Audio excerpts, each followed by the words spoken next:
Hi எல்லோரும் எப்படி இருக்கீங்க?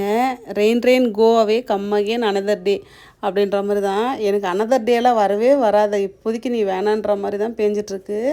ஒரு நாளைக்கு கொஞ்சம் ஒரு அரை மணி நேரம் வெயில் காய்ஞ்சா கூட ஓரளவுக்காவது துணி காயும்னு நினைக்கிறேன்.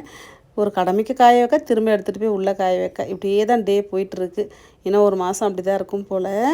இந்த அழகி தொல்லை தாங்கலை. வீட்டில் குட்டீஸ் சாப்பிட்லனாவே நான் ரொம்ப யோசிப்பேன், எதுக்கு சாப்பிட மாட்றாங்க ஏன்னு. ஒரு நாளைக்கு 3 முறை 4 முறை வைக்கிறேன். தண்ணி ஊற்றியும் வைக்கிறேன், தண்ணி இல்லாமல் நல்லா ஃப்ரெஷ்ஷாக பாலை வச்சாலும் சும்மா 2 வாய் குடிச்சிட்டு வந்து மியான்னு கூடவே சுற்றிட்டு இருக்கிறது. சரி இன்றைக்கி நெய்லையாச்சும் கொஞ்சம் சாப்பாடு வச்சு பார்க்கலான்னு சொல்லிட்டு நெய்யில் சாப்பாடு வச்சு தான் அதையும் 2 வாய் சாப்பிட்டு வந்து நாக்க தோட்டிகிட்டு இருந்தது. ஒரே ஒரு சான்ஸ் கிடச்சா அழகி எப்படியாச்சும் ஊருக்கு தூக்கிட்டு வந்துடணும். அதுதான் இப்போதைக்கு ஒரு ஆசை.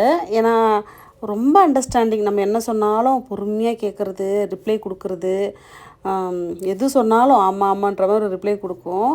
நம்ம வீட்டில் குழந்தைங்க கூட நம்ம பேச்சை கேட்குறது இல்லை. ஆனால் அழகி என் பேச்சு அவ்வளோ கேட்குது. அதனால் அழகியை மட்டும் இங்கேருந்து அப்படியே தூக்கிட்டு வந்துடணும்னு நினைக்கிறேன். நடக்குமான்னு தெரியல. ஈவினிங் குழந்தைங்க பாயசம் தான் கேட்டிருந்தாங்க. சிம்பிளாக தான் பண்ணியிருந்தேன். பாய்.